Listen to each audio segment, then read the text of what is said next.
भारत की आजादी की कहानी में कई वीरों ने अपना खून बहाया, लेकिन एक नाम ऐसा है जो आज भी युवाओं के दिलों में आग जला देता है, भगत सिंह।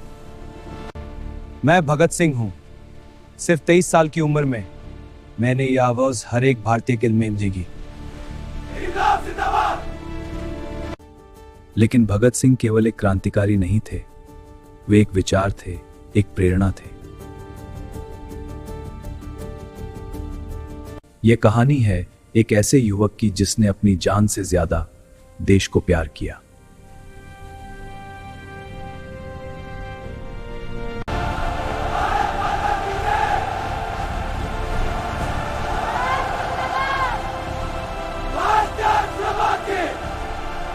यह कहानी शुरू होती है 28 सितंबर 1907 से।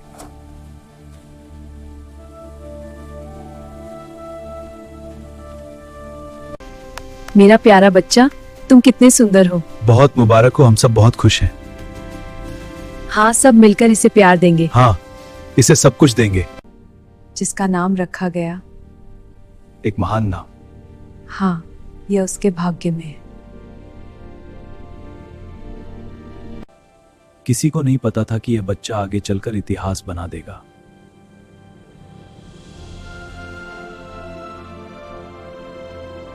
और अंग्रेजी हुकूमत के खिलाफ सबसे बड़ा विद्रोह बनेगा।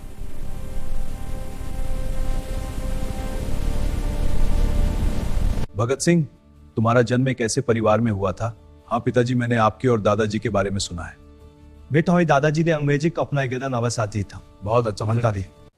उनके पिता और चाचा अंग्रेजों के खिलाफ लड़ाई में शामिल थे। और अब हमारी बारी, हमें एकजुट लड़ना होगा। बिल्कुल, हम रणनीति बनाएंगे और उन्हें हराकर आजादी हासिल करेंगे। बचपन से ही भगत सिंह ने आजादी की बातें सुनी थी।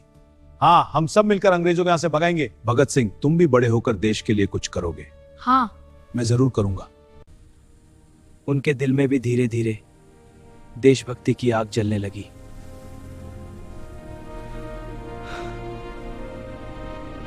लेकिन एक घटना ने उनके जीवन की दिशा हमेशा के लिए बदल दी।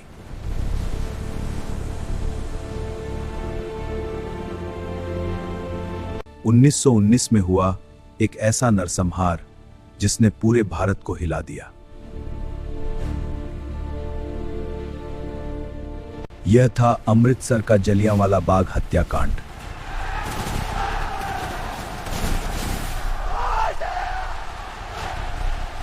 सैकड़ों निर्दोष लोगों को गोलियों से भून दिया गया।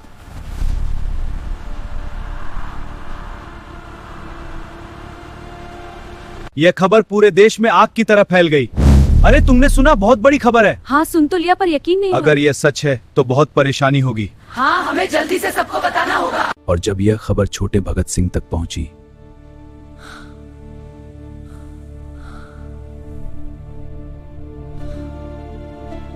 तो उनके दिल में अंग्रेजों के खिलाफ गुस्सा भर गया।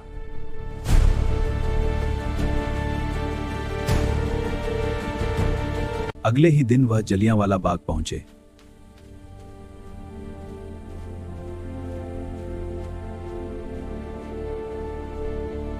वहां की मिट्टी अभी भी खून से लाल थी।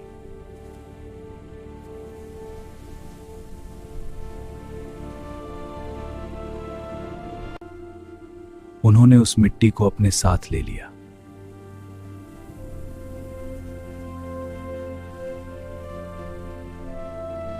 और उसी दिन उन्होंने एक फैसला कर लिया।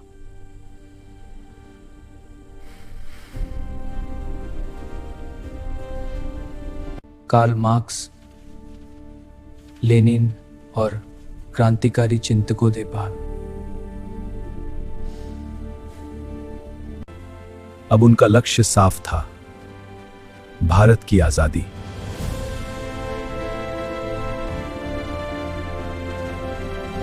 उन्होंने क्रांतिकारी संगठन ज्वाइन कर लिया। बहुत अच्छी खबर है, अब हम और मजबूत हो गए हैं। लेकिन हमें सतर्क रहना होगा, कोई जासूस तो नहीं। हम सबकी जांच कर लेंगे, अब योजना पर काम करते हैं। ठीक है, शुरू करें।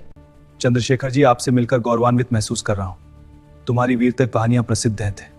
क्रांति के लिए मैं हर बलिदान को तैयार हूं। बहुत अच्छे, अब योजना पर विचार करें। यह मुलाकात भारतीय क्रांति के इतिहास में एक नया अध्याय लिखने वाली थी।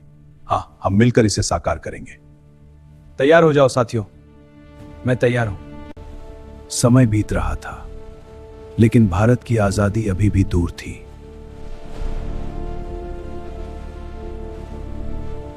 अंग्रेजों की क्रूरता दिन प्रतिदिन बढ़ती जा रही थी। आजादी मांगते हैं,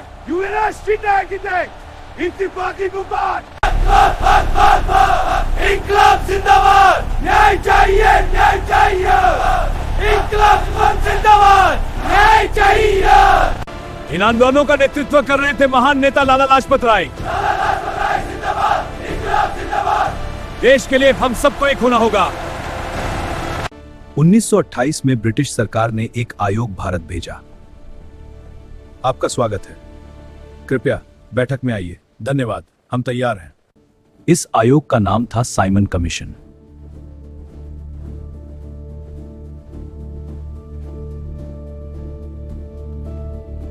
लेकिन इस आयोग में एक भी भारतीय सदस्य नहीं था।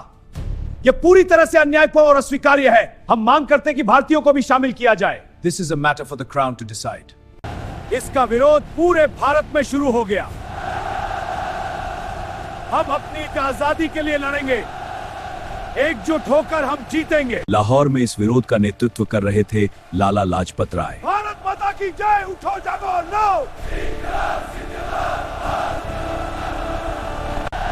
हजारों लोग सड़कों पर उतर आए। हमारी मांगे पूरी करो, इंकलाब जिंदाबाद, जस्टिस नाउ। लेकिन अंग्रेजों ने इस शांतिपूर्ण प्रदर्शन पर लाठीचार्ज कर दिया।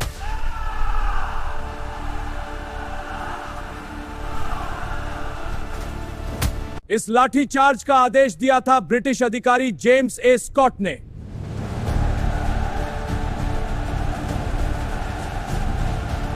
लाठियों की मार से कई लोग घायल हो गए।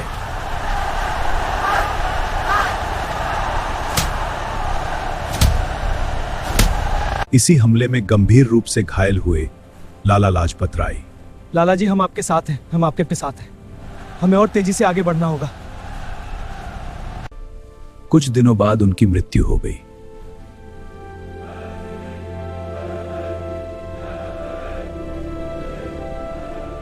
पूरे देश में शोक और गुस्से की लहर फैल गई।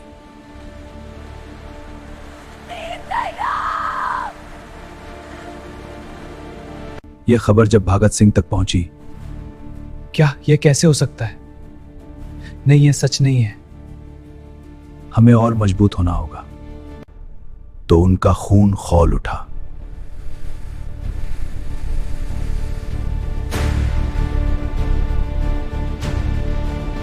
उन्होंने अपने साथियों के साथ एक बड़ा फैसला किया।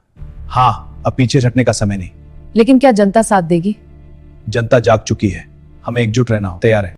लाला लाजपत राय की मौत का बदला लिया जाएगा। हाँ, हमें एक योजना बनानी होगी। मैंने सोच लिया है, हम अंग्रेजी हुकूमत को सबक सिखाएंगे। ठीक है, बताओ क्या करना है। इस मिशन में उनके साथ थे शिवराम राजगुरु।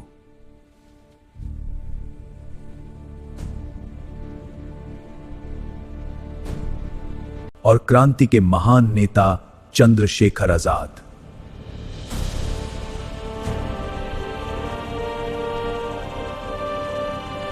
योजना बनाई गई कि जिम्मेदार अधिकारी को सजा दी जाएगी।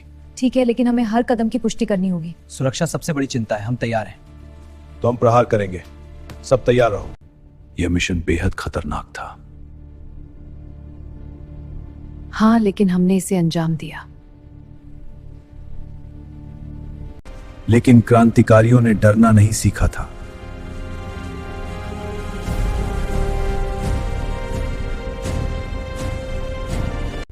सत्रह दिसंबर 1928 वह दिन आ गया।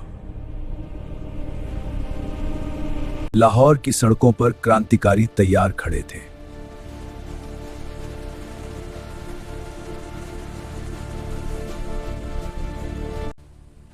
उन्हें इंतजार था सही मौके का। हाँ, बस पहुंचने ही वाले होंगे। शांत रहो और नजर रखो, वो आ रहा है। और फिर लक्ष्य सामने आ गया।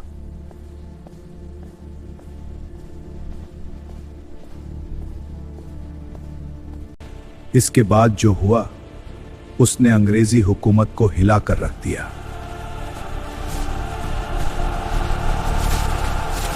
17 दिसंबर 1928 लाहौर की सड़कों पर इतिहास लिखे जाने वाला था। सब तैयार है, ठीक है, संकेत का इंतजार करो। वो आ रहा है। क्रांतिकारी अपने लक्ष्य का इंतजार कर रहे थे। हाँ, लेकिन हम कितनी देर तक इंतजार करेंगे? जितनी देर लगे, हमें धैर्य रखना होगा। वक्त आने पर हम तैयार रहेंगे। जैसे ही ब्रिटिश अधिकारी बाहर निकला,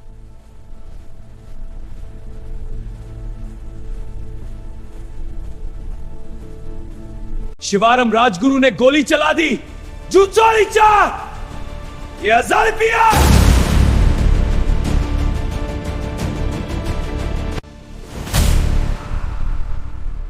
वह अधिकारी था जॉन सॉन्डर्स।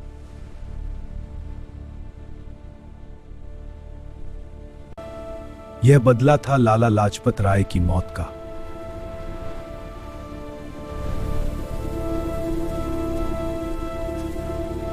भगत सिंह और उनके साथी तुरंत वहां से निकल गए।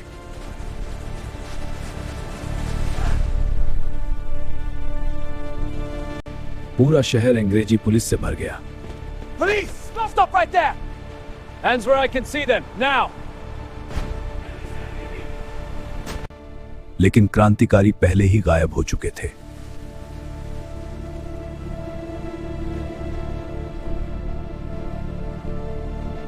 अब अंग्रेजी सरकार बेहद गुस्से में थी। This rebellion is an outrage. We must crush it immediately. Indeed, dispatch troops to the affected districts at once. But sir, the locals are resisting fiercely. Show them no mercy. हर जगह भगत सिंह की तलाश शुरू हो गई।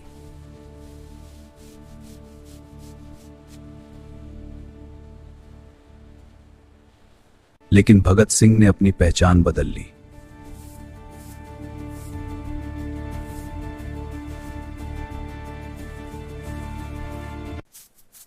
उन्होंने अपने लंबे बाल और दाढ़ी कटवा ली।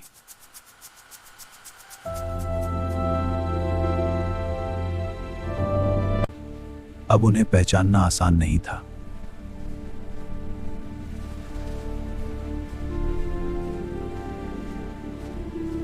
लेकिन भगत सिंह का मकसद सिर्फ बदला लेना नहीं था।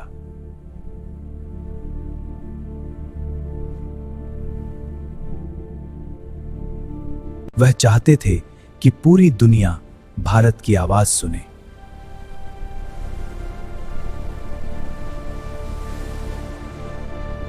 इसके लिए उन्होंने एक नई योजना बनाई। हाँ, लेकिन क्या यह सुरक्षित है? हाँ, रात के अंधेरे में। ठीक है, लेकिन समय का ध्यान रखना होगा। बिल्कुल, सब तैयार रहना। हम तैयार हैं। यह योजना थी ब्रिटिश संसद में आवाज उठाने की।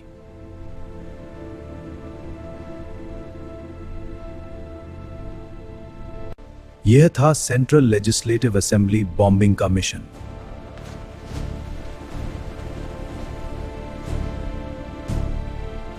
इस मिशन में उनके साथ थे बातुकेश्वर दत्त।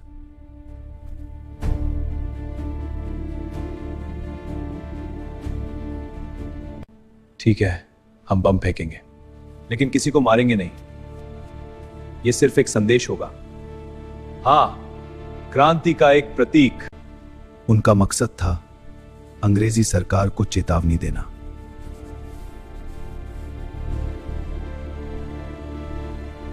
आठ अप्रैल 1929 वह दिन आ गया।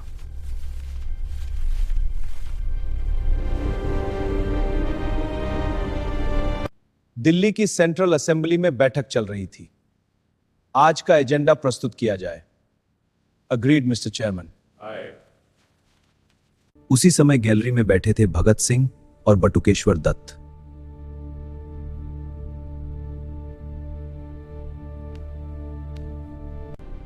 कुछ ही पलों में इतिहास बनने वाला था।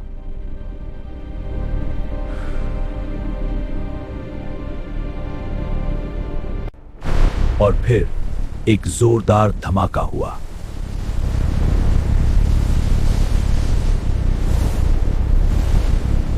पूरी सभा में अफरा तफरी मच गई।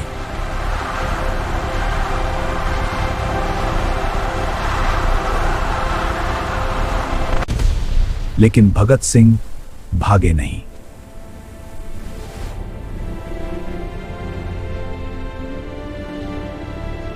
लेकिन भगत सिंह और बातुकेश्वर दत्त वहीं खड़े रहे।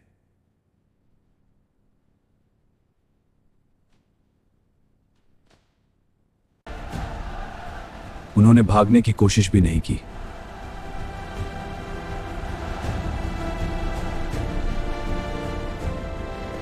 इंकलाब जिंदाबाद, इंकलाब जिंदाबाद, इंकलाब की जय, इंकलाब जिंदाबाद।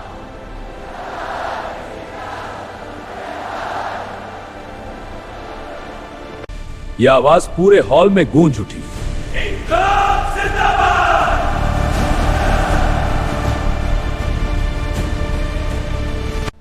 हमने अपना काम कर दिया। You are under arrest, hands behind your backs. करते हैं। हाँ, हम थे आपको। पुलिस के along now.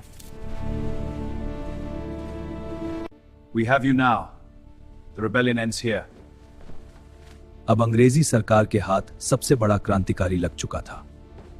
Take him away. पूरे भारत में यह खबर फैल गई।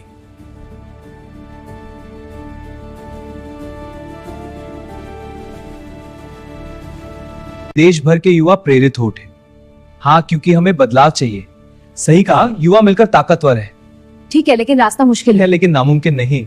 हाँ, चलो शुरू करें। लेकिन अंग्रेजी सरकार उन्हें सख्त सजा देना चाहती थी। बिल्कुल सही, उन्हें कड़ी सजा दी जानी चाहिए ताकि दूसरों के लिए एक उदाहरण बने। लेकिन क्या यह बहुत ज्यादा नहीं होगा? जनता को सबक क्रिया होगा। इसके बाद शुरू हुआ ऐतिहासिक मुकदमा। हम इस अन्याय के खिलाफ आवाज उठाएंगे। सत्य की जीत होगी। शांत रहो, अदालत की अवमानना है। हम न्याय के लिए लड़ेंगे। कोर्ट में भी भगत सिंह बिल्कुल नहीं डरे। शांत रहे श्री सिंह, मैं अपने सिद्धांत खड़ा और किसी से नहीं डरा। महोदय, यह अभियुक्त का अधिकार है, मैं अंत तक लड़ूंगा। उन्होंने खुलकर अपने विचार रखे। मैं स्वतंत्रता के लिए लड़ा और इसे सार्वजनिक रूप से व्यक्त किया। यदि अपराध है तो मैं इसे गर्व से स्वीकार करता हूं। मेरा लक्ष्य भारत की मुक्ति है। उन्होंने कहा, हमारा मकसद किसी को मारना नहीं था।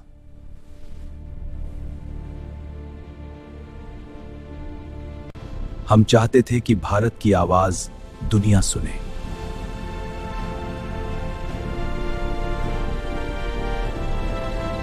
लेकिन जेल में क्रांतिकारियों के साथ बहुत बुरा व्यवहार किया जाता था।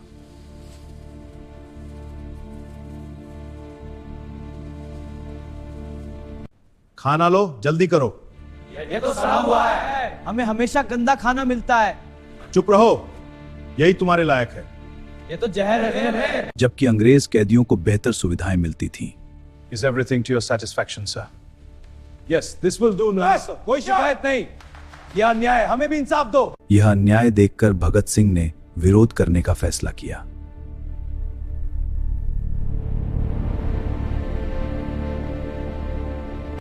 सिंह, ये लो खाना। नहीं चाहिए, हमने भूख हड़ताल शुरू कर दी है। ये मत करो, परेशानी बढ़ेगी। इंसाफ के लिए कुर्बानी जरूरी है। यह हड़ताल जारी रहेगी। यह भूख हड़ताल कई दिनों तक चली।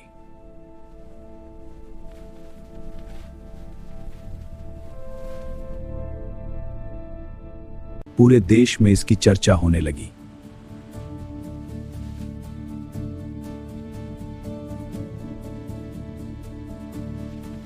हजारों लोग उनके समर्थन में उतर आए।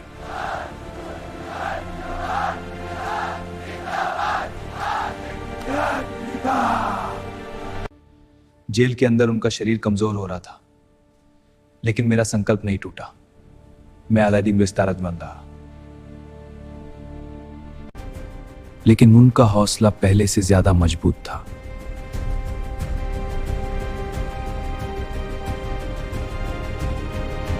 अब भगत सिंह पूरे देश के युवाओं के हीरो बन चुके थे।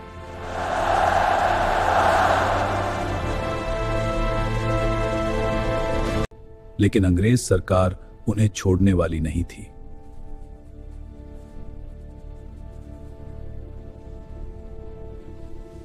जल्द ही आने वाला था इतिहास का सबसे दुखद लेकिन महान क्षण।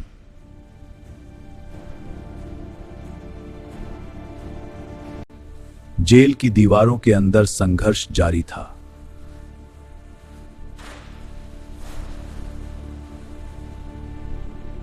भूख हड़ताल ने पूरे देश का ध्यान अपनी ओर खींच लिया।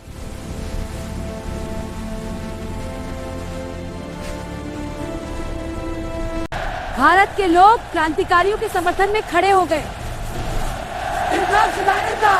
नहीं बस, हम नुना क्या ठिकाना होता। जेल के अंदर भी भगत सिंह का हौसला अडिग था।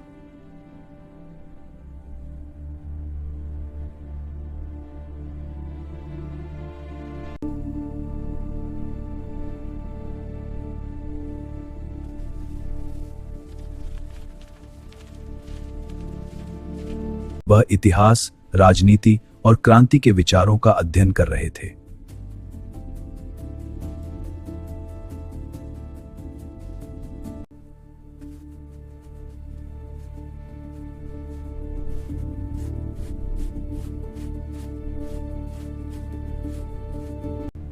महोदय, मेरा मुवक्किल निर्दोष है। लॉर्डशिप गवाह सबूत देते हैं।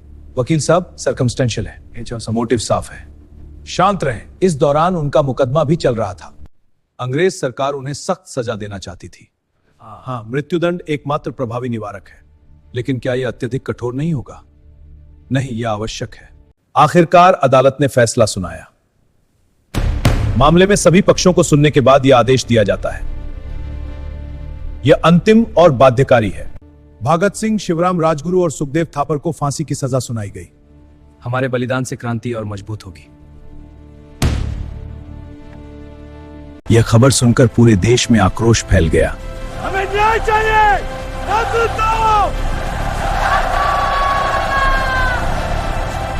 लाखों लोग उन्हें बचाने की मांग करने लगे।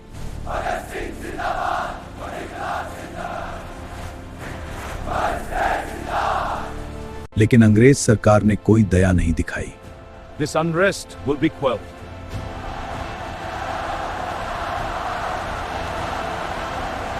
जेल में भगत सिंह बिल्कुल शांत थे।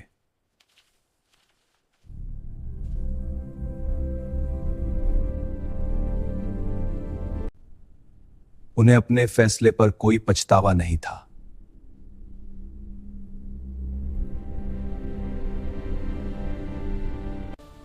वे जानते थे कि उनका बलिदान भारत को प्रेरित करेगा।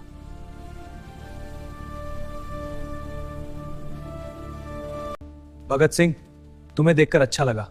मैं भी तुम दोनों को देखकर खुश हूं। हाँ, लेकिन जेल की दीवारें हमें रोक नहीं सकती भी। बिल्कुल, हमारी शहादत देश को जगाएगी। तीनों हंसते मुस्कुराते अपने आखिरी दिनों का सामना कर रहे थे।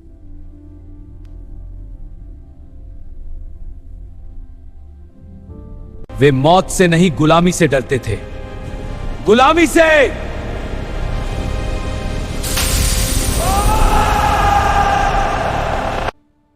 जेल के पहरेदार भी उनकी हिम्मत देखकर हैरान थे।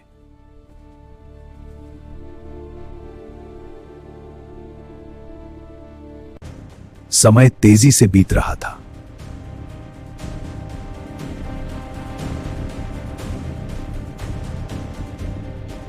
फांसी का दिन नजदीक आ रहा था।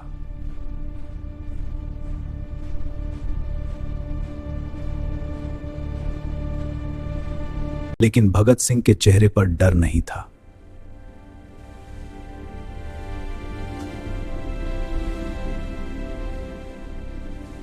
वे आखिरी समय तक किताब पढ़ते रहे।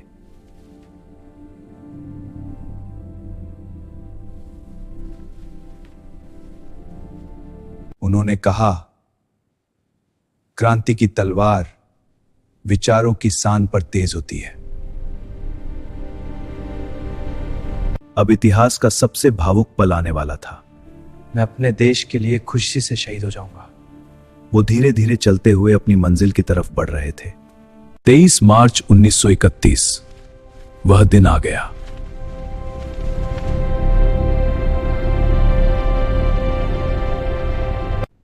जेल में सन्नाटा छा गया।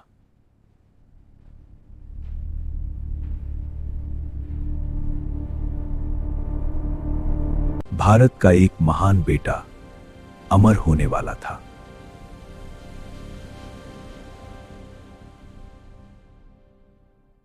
तेईस मार्च 1931 शाम का समय था।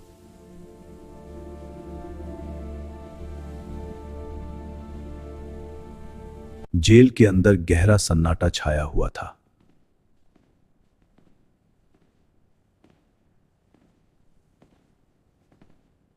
फांसी का समय नजदीक आ चुका था।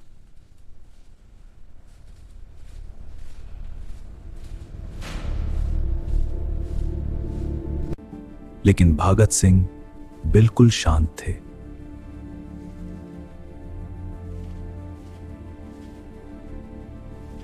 उनके साथ थे उनके साथी क्रांतिकारी शिवाराम राजगुरु।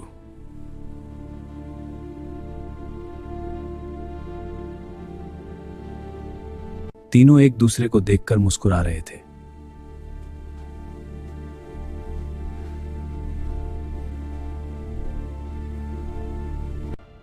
उन्हें पता था कि उनका बलिदान इतिहास बना देगा।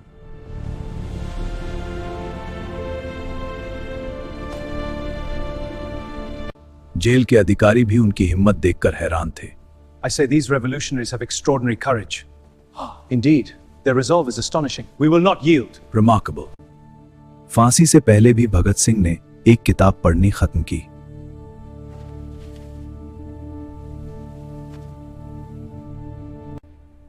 फिर उन्होंने अपने साथियों से कहा, चलो अब समय आ गया है।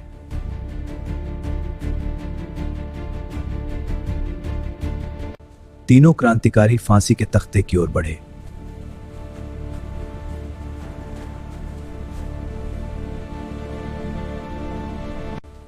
उनके कदमों में जरा भी डर नहीं था।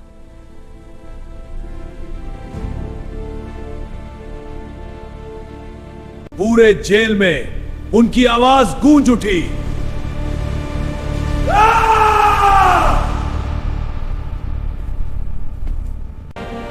इंकलाब जिंदाबाद!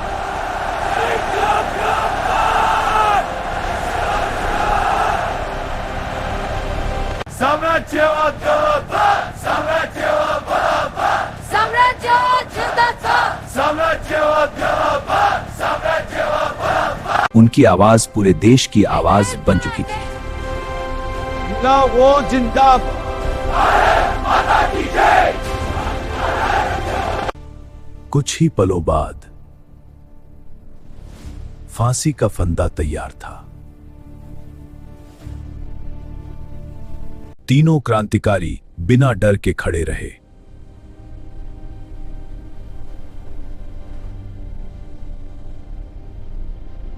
और फिर इतिहास का वह क्षण आ गया।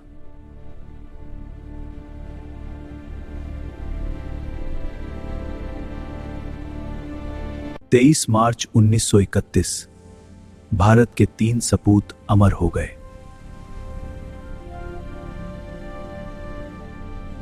उनकी शहादत की खबर पूरे देश में फैल गई। अरे बाप रे, को बड़ी खबर है। हाय राम, ये समाचार सुनकर दुख हुआ। भाई यह कवानाचार दिल्ली को याद हो गई। पूरे भारत में शोक की लहर दौड़ गई।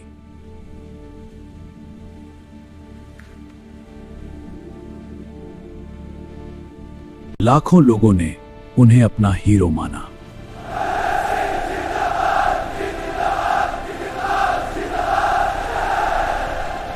उनकी शहादत ने आजादी की लड़ाई को और तेज कर दिया।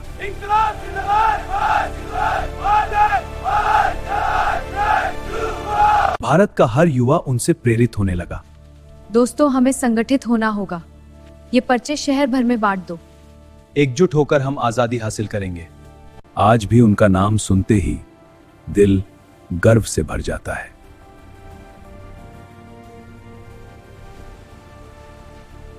वे सिर्फ एक इंसान नहीं, एक विचार बन चुके थे।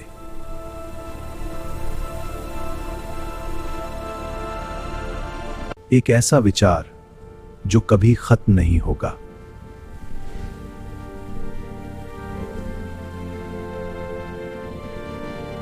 भारत हमेशा अपने इस वीर सपूत को याद रखेगा।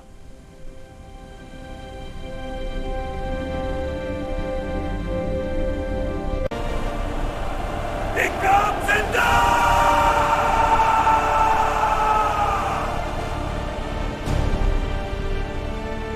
23 मार्च 1931 की रात भारत हमेशा के लिए बदल चुका था।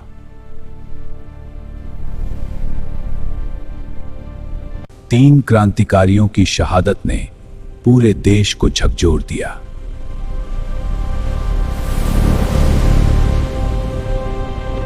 उनमें सबसे प्रसिद्ध नाम था भगत सिंह।